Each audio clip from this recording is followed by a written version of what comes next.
Prieks tevi redzēt pie Dieva vārda, un mēs šodien sāksim nākošo savu 6. nodarbību par dziedināšanu. Un kāds var jautāt, bet mēs taču neesam vispār vēl runājuši par to, ka Dievs grib mūs dziedināt un kā lai mēs šo dziedināšanu saņemam. Bet redz, mēs visu laiku runājam par lietām, kas tev palīdzēs gan dziedināšanu saņemt, gan dziedināšanu paturēt un arī to pateikt citiem cilvēkiem. Jo mēs neesam kā tādi kaut kādi iestādīti automāti, mēs esam dzīves būtnes. Un mēs esam gars, mēs neesam ķermenis. Tad, kad cilvēks skatās uz savu ķermeni atrauti no tā, kas viņi ir, kas ir viņu būtība, kas ir viņu gars, tad viņi interesēs tikai kādu plāksteru uzlikt, kādas tabletītes paņemt. Bet mēs esam gars, un tāpēc mums ir jāskatās, ko Dieva vārds saka. Viņš mūs ir radījis, un viņš zina, kā mūs uzturēt veselībā, kā mūs dziedināt, ja mēs esam kaut kādā veidā zem sātana iespaidu nokļuvuši. Un tāpēc mēs turpināsim šodien skatīties, un viena no lietām, ko mēs iesākām vakar jau runāt, ir par stresu. Mēs to turpināsim šodien, cerams, arī pabeigsim. Un pirms mēs to darām, es sveicinu katru vienu, kas ir pieslēdzies, un brālis Arturs tur savā tālumā, un mācītāji Vija vēl tālāk, un Agija, un Sarmīte, tās atkal no savas vietas, un Sintija, un Mairita, un Elīna, un Inese arī netuvumā. Un prieks jūs redzēt ir, un arī māsa Solvita tur. Un tātad tu padalies arī ar šo tiešraidi, lai kā cits var dabūt Dieva svētību, jo tad, kad mēs runājam Dieva vārdu, tu tiksi dziedināts šī nodarbībā. Varbūt pat pašā sākumā, varbūt pat lūkšanas laikā. Esi sagaidošs. Dievam ir vislabākais plāns, viņš negrib, lai tu gaidi. Viņš negrib, bet tikai tā mūsu domāšanas sistēma, tas, kā mēs sevi redzam, kā mēs redzam pasauli, kā mēs redzam savu ķermeni, tas nav tā, ka vienā mirklī viņš tagad izmainīsies viss, un tam ir kaut kāds laiks. Bet tad, kad tavs gara cilvēks saslēdzās ticībā ar Dieva vārdu, tu vari saņemt dziedināšanu uzreiz, nemaz negaidot. Un tagad lūksim Dieva svētību. O, mīļais kungs Jēzu, paldies par tavu brīnišķīgo plānu mūs dziedināt, ka mēs varam staigāt veselībā. Paldies, ka mūsos ir iebūvēta imūnsistēma, kas mūs atveseļo. Paldies par tavu brīnišķīgo plānu, ka mēs varam dzīvot priekā, pilnumā, sagaidīšanā, visas savas mūža dienas. Un tad, kad gadi iet uz priekšu, mums nav jādomā, žēl, ka jaunība pagājusi. Nē. Mēs varam būt vēl pilnvērtīgāki tevī, pilni ar tavu uzdevumu, nedarīt vairs kādas nevajadzīgas lietas, jo tām nepietiek spēka vairs. Bet, ka mēs varam pilnīgi koncentrēties uz tevi, un paldies, ka katram vienam tās labākās dienas ir priekšā, jo viņš vairāk satver tavu mērķi un savu uzdevumu. Es lūdzu, lai šodien tavs vārds kļūst dzīvs katram vienam, lai tas atdzīvojas, lai viņi to var satvert, lai es to varu satvert un baudīt tavu dziedināšanu pat šī nodarbībā Jēzus vārdā. Āmen. Un es tev gribu sacīt, ka tad, kad tu klausies un Dieva vārds tevī atdzīvojas, varbūt viss Dieva vārds neatdzīvojas vienādi, būs kādas lietas, kas tādā spēcīgākā mērā tev, tā kā gaismiņa iedegs tavā garā, tad tu zini, ka tās ir tas, ko Dievs grib tavā dzīvē darīt. Īpaši tam pievērs uzmanību, un arī tad, kad jau raidījums beigsies, ja tev ir darba diena, tad varbūt vakarā, kad tev būs brīvs, vēlreiz atgriezies tajā pašā vietā un saka, kungs, kas tas bija, ko tu dari manā sirdī, kas ir tas ceļš, kā man ir jāsaņem mana dziedināšana. Halleluja! Tā nav nekāda slimība, es tev gribu pateikt, vakar man bija diezgan liela slodze balsī, mums bija lekcijas, un es arī lūdzu spēcīgi, halleluja! Bija lūkšanas sapulces draudzē, un balss nav tajā, bet paldies Dievam, ka balss skan un var to lietot. Tātad mums ir jāsāk ar to, kā mēs sevi redzam iekšienē. Un mums ir jādabū sevi uzvaras vietā, ieraudzīt, satvert, ka mēs esam uzvarētāji, vairāk kā uzvarētāji, un vienalga, kas pret mums nāk, es un Dievs, mēs esam vairāk kā spējīgi to uzvarēt. Tu saki, kāpēc ne tikai Dievs? Tāpēc, ka viņš ir mums sacījis, pretojies sātanam, tu pats pretojies, un viņš bēgs no tevis. Dievs jau savu ir izdarījis, bet viņam vajag to sadarbību ar mums. Un tad, kad mēs esam uzvaras stāvoklī, mēs ieraugam sevi pareizi savā iekšienē, uzvarā, ka mēs esam vairāk kā uzvarētāji, tad tā āriene mūsu ķermenis seko. Un varbūt vienā mirklī nav tik grūti dzirdot Dievu vārdu, tev satvert, ka tu esi uzvarētājs. Bet sātans ir zaglis, un viņš nāk ar visādām domām, lai tev nozagtu to pārliecību un to paļāvību un to uzvaras apziņu. Un mums ir jāmācās nosargāt šī uzvaras apziņa, ka tā ir tā pareizā, tas ir tas pareizais veids, kā Dievs mūs grib redzēt. Nevis upura mentalitātē, Dievs, tu jau redzi, ka man nav, tu redzi, kā man sāp, tu redzi, ka visi ir pret mani, tu redzi, ka neviens man nemīl. Nē, Dievs tevi mīl, un tā ir pamatlīnija. Dievs ir sagādājis mums, ka mēs varam būt pārim uzvarētāji tā spēkā, kas mūs ir mīlējis. Un ja mūsu iekšieni izmainās, tad arī viss ķermenis sekos. Vai tas paprasīs varbūt kādu brītiņu, bet ķermenis sekos. Mūsu uzdevums ir uzmanīt, lai iekšiene būtu spēka pilna, vai tu var teikt āmen. Un tātad mēs runājām par stresu, jo stress ir lieta, kas tavu ķermeni sagandē. Tas nemaz nedod tavai veselībai, tavai dzīvībai, bet viņš ļoti kaitē veselībai. Un šodien ir īpaši, šodien mums ir īpašs gadsimts, kad cilvēki ir pilni ar stresu.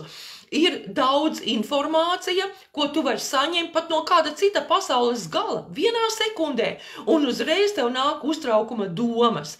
Un mūsu ķermenis funkcionē mīlestības atmosfērā, un mēs nedrīkstam pieļaut, ka mūsu prāts uztraucās un satraucas par lietām, jo stress, viņš nāk uz prātu, viņš nāk caur domām. Un mēs nedrīkstam domāt stresainas domas. Un lasīšu vēlreiz to pašu rakstu vietu, kuru mēs skatījām jau. Filipiešiem 4:6. Filipiešiem 4:6. Tas ir ļoti, ļoti spēcīgi. Tie ir apostols Pāvils runā Dieva vārds.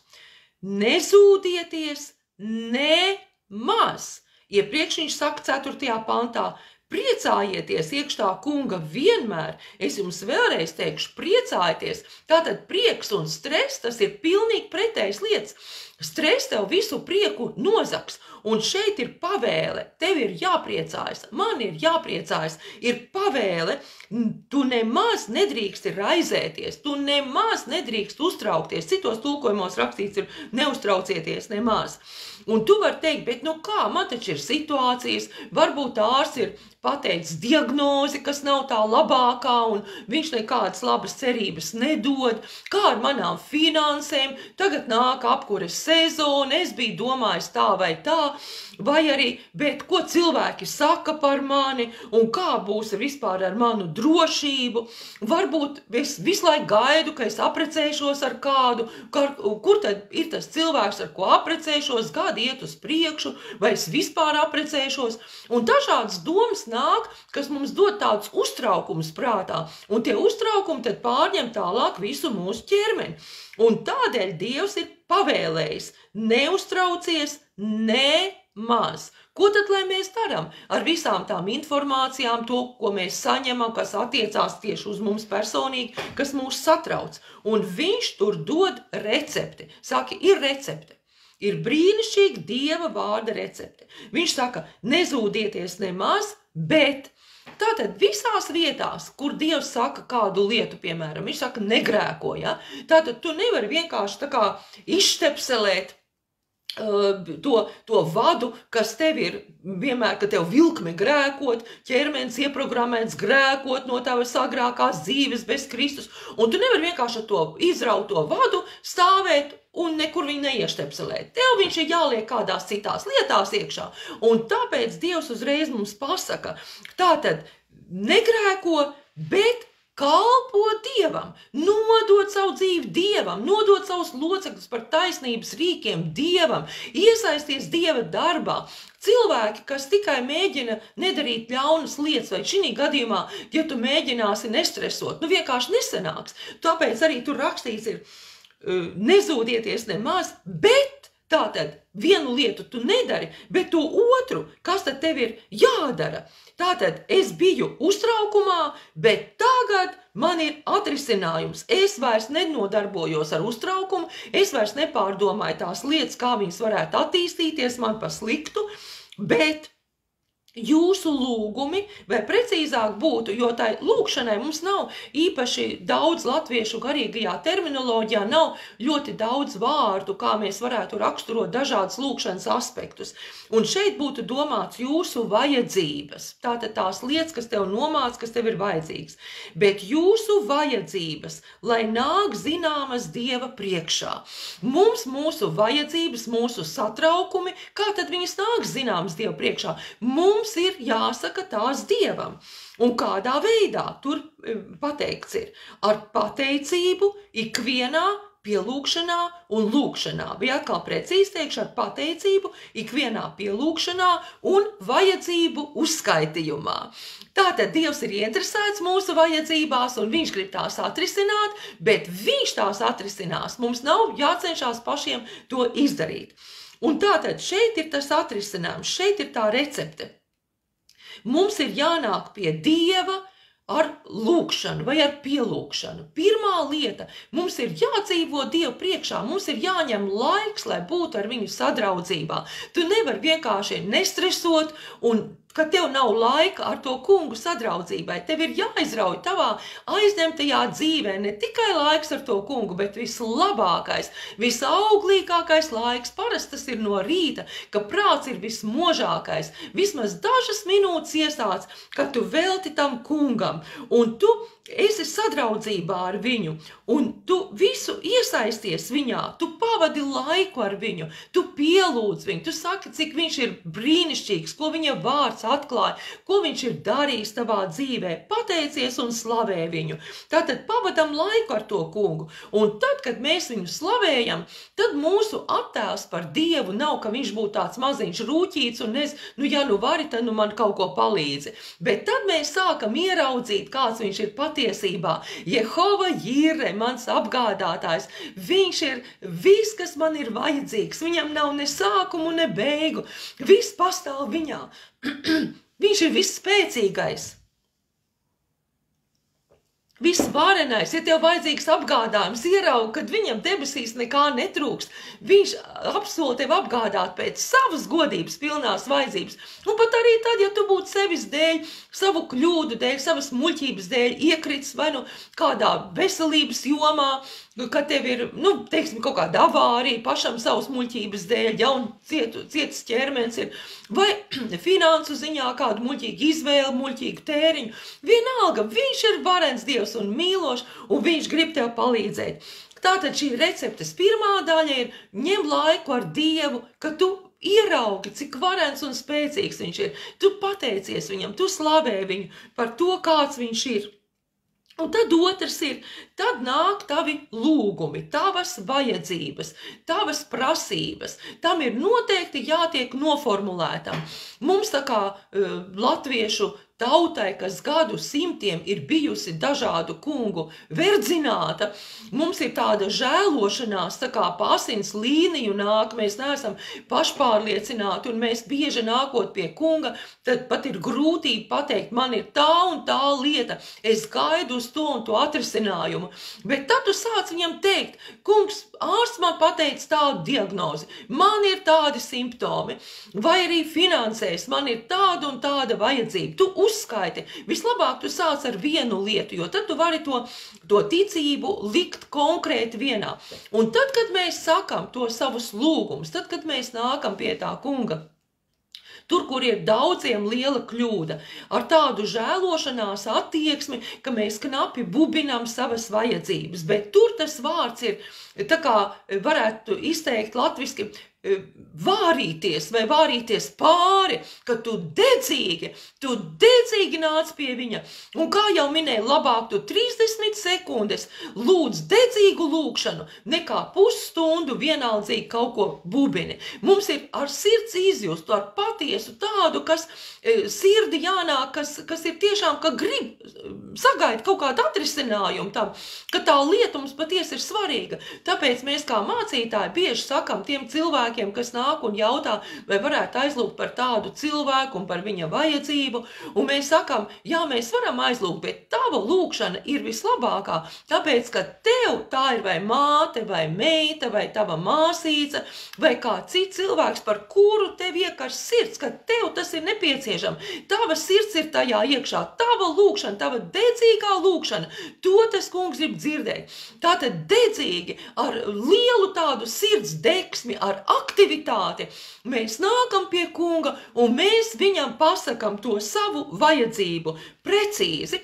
Varētu arī tā teikt, ka lūkšanā mēs noliekam visas savas nastas pie tā kunga. Varbūt, ka tev nav tāda ticība uzreiz ticēt par visu, kā jau minēju, bet vismaz tu vari atbrīvoties no visām savām nastām. Saki viņam tās lietas. Un tad, ja tu pēc lūkšanas, kā agrāk bija tā forma tradicionāli, ka noteikti vajag uz ceļiem, vajag tādu ķermeņa formu, kas tev palīdz lūgt. Bet es tā kā simboliski teikšu, ja tu piecelies no lūkšanas ceļiem un tavs ģīmis ir vēl bēdīgāks nekā tad, kad tu uzsāki lūgt, tava lūkšana nav pareiza.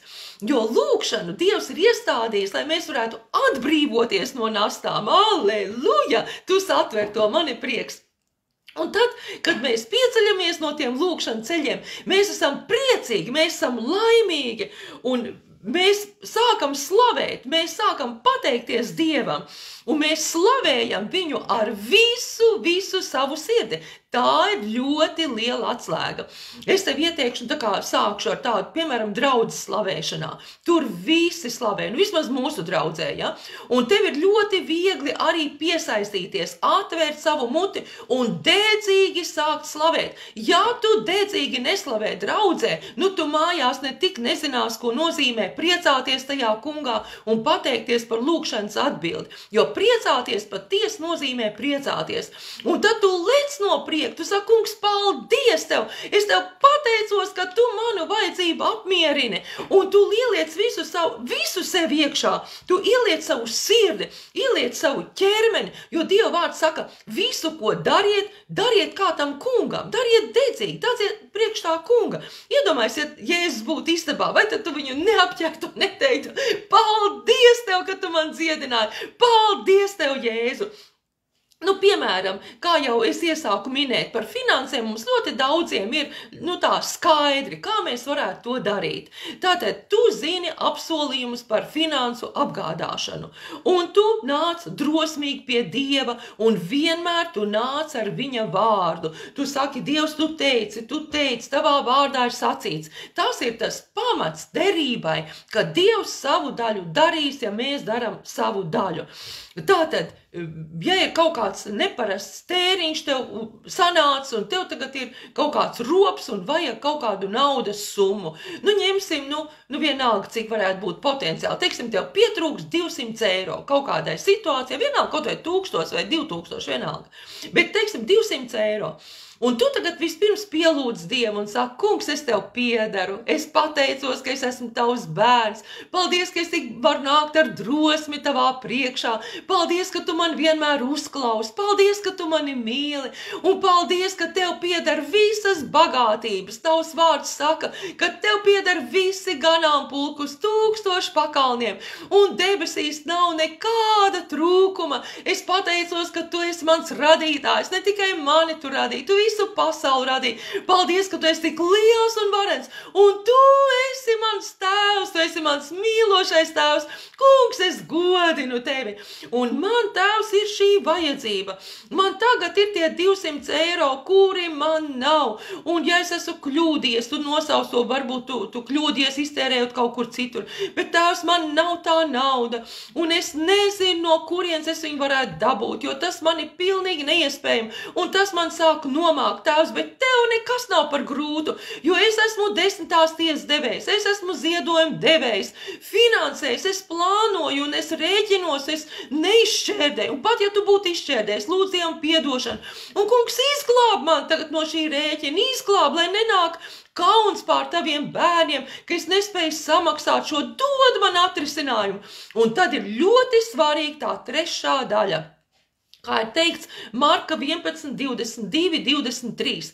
Tajā brīdī, ka jūs lūdzat, saņemat, tu satver un tu saki, kungs, es pateicos, ka tu pēc sava vārda man šos 200 eiro jau esi iedevis. Jo tu saki, lai mēs lūdzam un lai mēs dodam. Un tad, kad mēs dodam, un es esmu devējs, tu dosi tieši manā klēpī, pilnu saspaidīt pāri mejošu mēru. Tu esi Jehova Jīre, tu esi mans apgādātājs. Un runā Dievu vārdu tieši par to tēmu, par ko tu esi viņam prasījis. Tāpēc ir tik svarīgi zināt Dievu vārdu. Un tad sāc priecāties. Tu saki, sāc priecāties. Un tu saki, kā es varu priecāties, ja man tie 200 eiro nav? Ja man atnāktu īziņa, ka bankā man ir ieskaitīts kontā 200 eiro, kāds man ir ieskaitīts, tad es varētu priecāties. Nē, ticība ir tā, kas satver, sāk slavēt un sāk priecāties šī brīdī. Tādā veidā tu atbrīvo Dieva spēku tavā dzīvē darboties. Tev nav jāizgudro, kā Dievs tev varētu tos 200 eiro atnest. Ja tu varētu izgudrot, tad jau tu sen to būtu izdarījis. Bet tu atstāji Dievam visu laiku un detaļas atstāji viņam un sāc priecāties un slavēt tā, it kā jau fiziski tavās rokās būtu tie 200 eiro. Tas pats attiecās uz veselību. Tu sāc slavēt to kungu un pateikties tā, pieņemsim, ka tev ir kāja, tu nevar, kaut kas lausts, jā, teiksim, celis lausts vai kaut kas, un tu nevari pastaigāt. Un tu sāc pēc šādas lūkšanas, tu sāc pateikties, kungs, paldies, ka man ir vesela kāja, jo tu redz to garā. Paldies, ka tu esi man devis šo dziedinājumu. Un tu pasargā savu prieku, tu pasargā, bet tu mīļi iedarbojies ar Dievu vārdu, tu reaģē uz Dievu vārdu. Tad, kad viņš saka priecāties, tad tu priecājies. Kāds ir prieks? Dievs, es tev pateicos, paldies, tu esi tik brīnišķīgs. Paldies, ka tu apgādāji mans 200 eiro. Paldies, ka man nav vairs rūpju un raižu. Paldies, ka man nav stress vairāk. Es slavēju tevi. Man netrūks nenieka. Tavs kungs ir mans gans. Viņš apgādā katru manu vajadzību. Es atdusos mierīgi viņā. Es priecājos.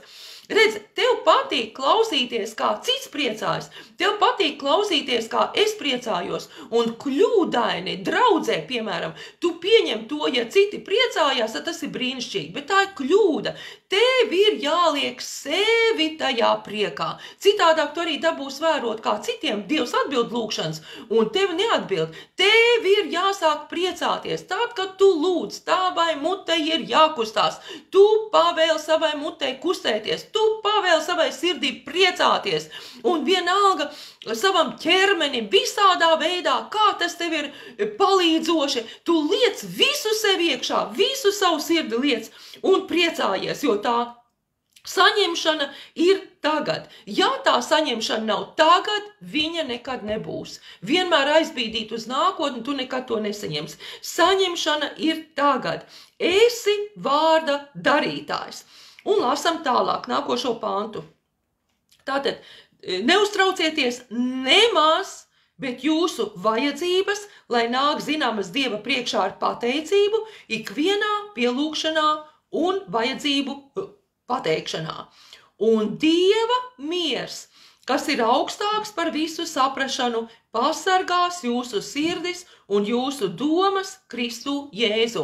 Kā gala rezultāts tam, ka tu esi savas stresainās situācijas pateicis Dievam un saņēmis viņa atrisinājumu, bet tev jāzina Dieva vārds, meklē Dieva vārdā, kas tev apsoltām lietām atrisinājumu. Kā gala rezultāts tavu sirdi pārpludina miers. Tad tu zini, ka tu esi lūdzis pareizi, tu esi saņēmis pareizi. Jānāk pilnīgam mieram, pārdabiskam mieram, un kad tu vari iedomāties par to situāciju, jā, varbūt tev stāv tas čeks neapmaksāts, tas rēķins par 200 eiro tur uz galda, bet tavā sirdī ir pilnīgs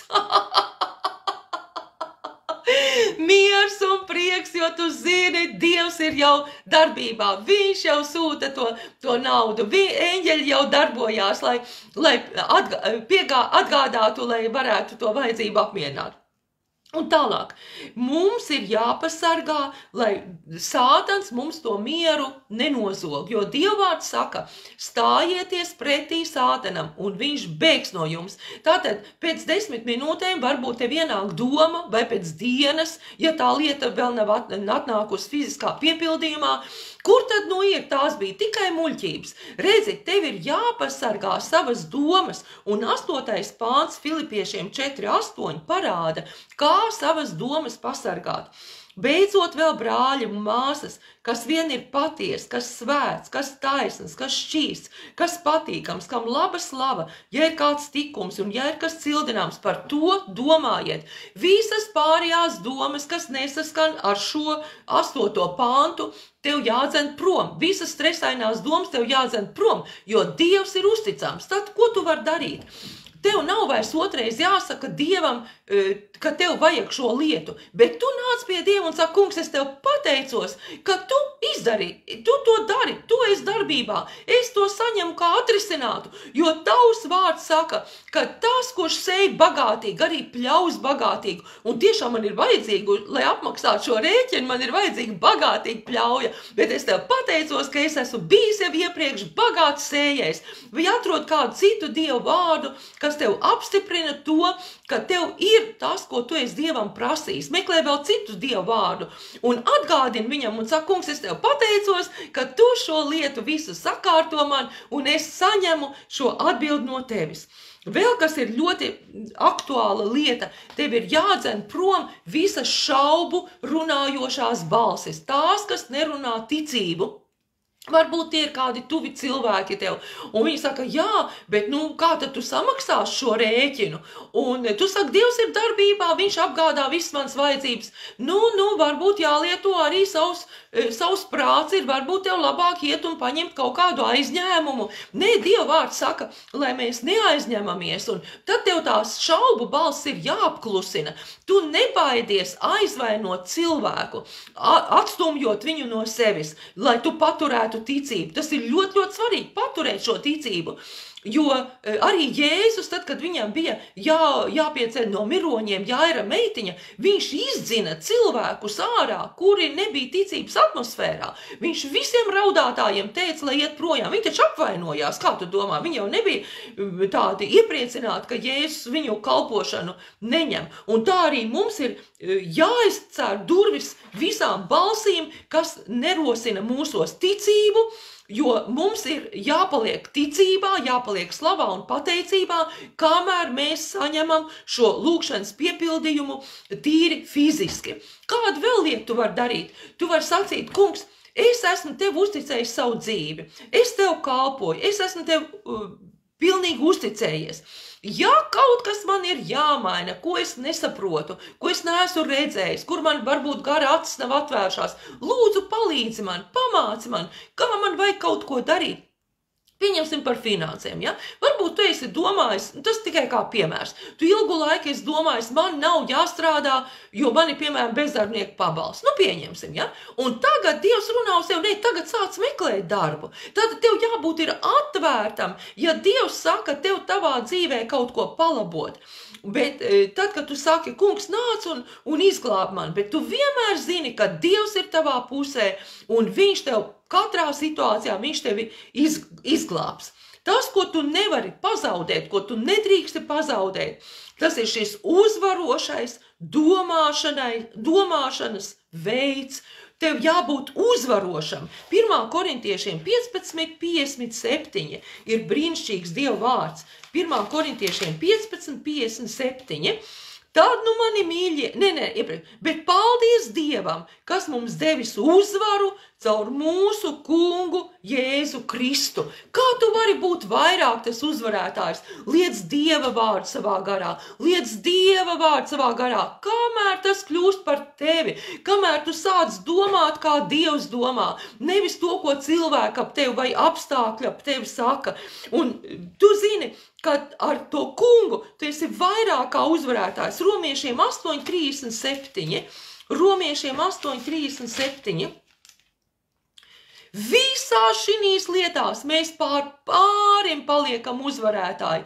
Tā spēkā, kas mūs ir mīlējis. Tātad, ja tu gaidi, kad fiziski atnāks tavs dziedinājums, vai finansiālais apgādājums, vai kāda cita lieta, tu zini, man ir pietiekoši Dieva žēlstība. Es varu būt priekā, es varu būt pateicībā, es varu būt Dieva mīlestībā, un tas mani ieliek pilnīgi citā kategorijā. Es esmu pilnīgi cita suga. Es esmu pilnīgi jauns radījums. Dievā man ir perfekta dzīve, ir uzvaras pilna dzīve, un viņa žēlstība ir pietiekoša katrā situācijā. Paldies, ka tu biji kopā ar mums šī brīdī. Nākošā reizē, tas ir rīt 12:00, ja Dievs mums vēlēs, mēs runāsim par veselu sirdi. Nevis fiziski, fiziskais arī klāt, bet par veselu garu, veselu sirdi, veselīgu, tā kā mēs sevi redzam, jo vesela sirds, viņa ir miesas dzīvība, ķermeņa dzīvība, cik būtiski tas ir. To mēs runāsim rīt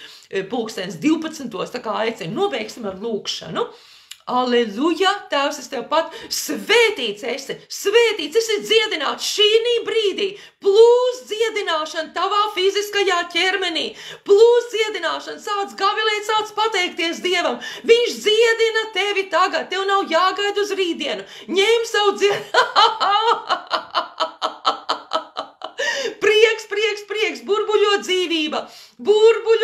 Kungs dod žēlastību katram vienam, satver tavu dzīvību, satver tavu brīnišķīgo vārdu, ka šodien mēs esam apgādāti brīvi no stresa, mēs esam brīvi tavās rokās, iepriecināti, un savas nastas visas mēs varam atdot tev. Es pateicos tev, Jēzu. Es gribu pateikt vienu praktisku lietu. Ja tev ir brītiņš pēc šī raidījuma uzreiz, ja ne, tad, kad tev būs šajā dienā, nekavē, kamēr tu atceries, uzliec kādu slavēšanas, pielūkšanas mūziku un sāc visas savas nastas vienu pakaļ otrai uzticēt tam kungam. Un esi brīvs no stresa, viņš saviem mīļajiem dod atdusu, viņš mūs nogulda zāļainās ganībās, viņš mūs ved pie lēna, skaidra ūdens. Dzīvo Dieva mierā un priekā. Āmen!